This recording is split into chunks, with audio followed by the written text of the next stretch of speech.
Good afternoon. So today I have got two red, pretty sort of medium priced South African wines, and I've also got Tony Laithwaite's My Story Direct, and this is a really great autobiography about Tony Laithwaite's sort of journey in wine, and it takes you through all the adventures he's had over 50 years of being a wine merchant. There he is, starting out in a railway tunnel in Windsor, and he's always been, right there in the vineyards, talking to the growers and trying to get the best and most the best integrity in wine, especially from France in the early days and later all over the world, from very specific terroirs and regions. So not going with the big boys, the yellowtails and so on, and encouraging people in the wine world to, create wonderful blends like this, very specific buying public, which is the people who belong to Laithwaite's Wine Club, which is probably between 500,000 and 1 million. And I'm a top 10 reviewer for Laithwaite's.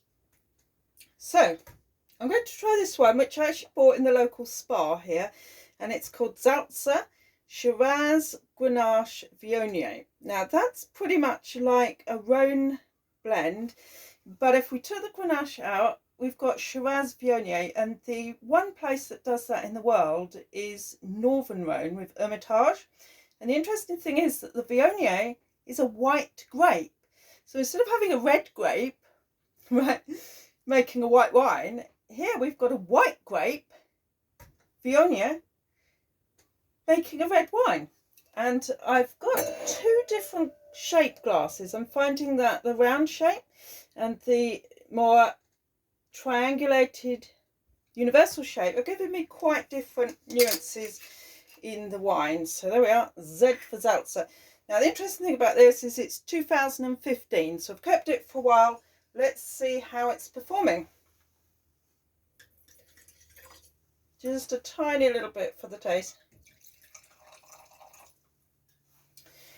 This is showing remarkably clear and very, very pale red. It's hardly even a strawberry colour. The wine strength is 14.5%. So with alcohol like that, I thought it probably would be a great one to keep going, and it's hit year 8 now. Very, very soft fruit bouquet.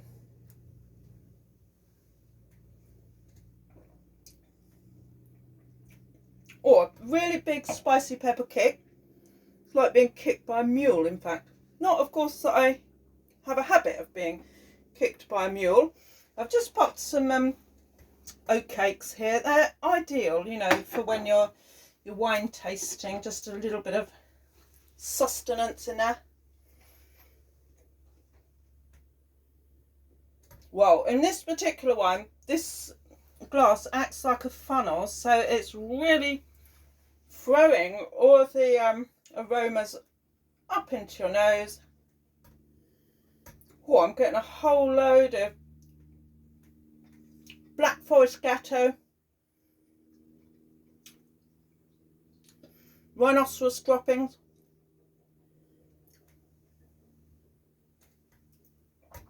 oh my gosh, this glass gave me a very soft and subdued bouquet of flowers and fruit. This one's giving me all the licorice, the black pepper spice, and the Shire horse saddle notes. Big and sweaty, that one. That's excellent. You can get this anytime, but if you buy an extra bottle and put it away in a good vintage, you're going to get something just a little bit extra special for keeping it. So this one is called the Night Watchman 2018 Cabernet Sauvignon Cabernet Franc and Merlot. So this is clearly modelled on a Bordeaux blend, and a lot of New World countries, okay, you could say South Africa isn't a New World country, but I mean the southern part of the world where wines are made, they really do some fantastic Bordeaux blends. They're done, you know, deliberately to echo Bordeaux. So let's see how this one performs in the two different glasses. And then after this, I'm going to put the piano up and play a little bit of Bach, because I like to get Bach to nature. The Night Watchman, and that's coming in at Stellenbosch, 14%. So these are two pretty strong wines. And with the round glass, again, it's pretty light. I'd say more of a raspberry red, this one. This particular glass doesn't give me a lot on the nose at all.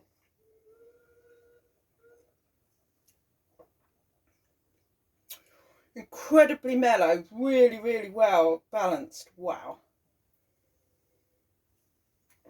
There's something about the two grapes, Cabernet Sauvignon and Merlot, which do blend incredibly well.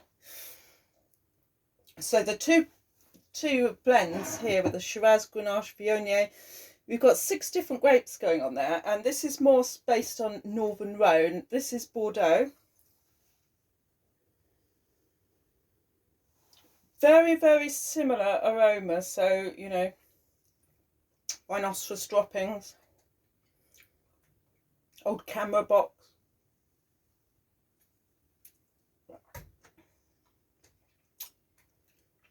Probably tastes, you know, exactly like a piano pedal would if you happen to lick one.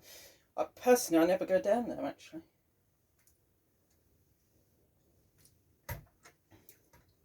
Yeah, of these two, I mean, this one, yeah, it's definitely tasting like a well-blended Bordeaux. There's no doubt about that. But this one today is the big excitement from 2015.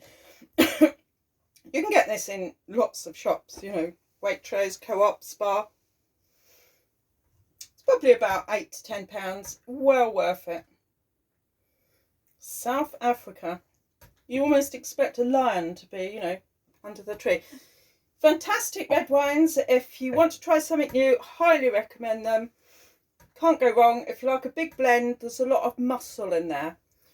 And Scottish oatcakes, eh? Whew. Thanks for looking in, and catch you later. I'm going to have an omelette.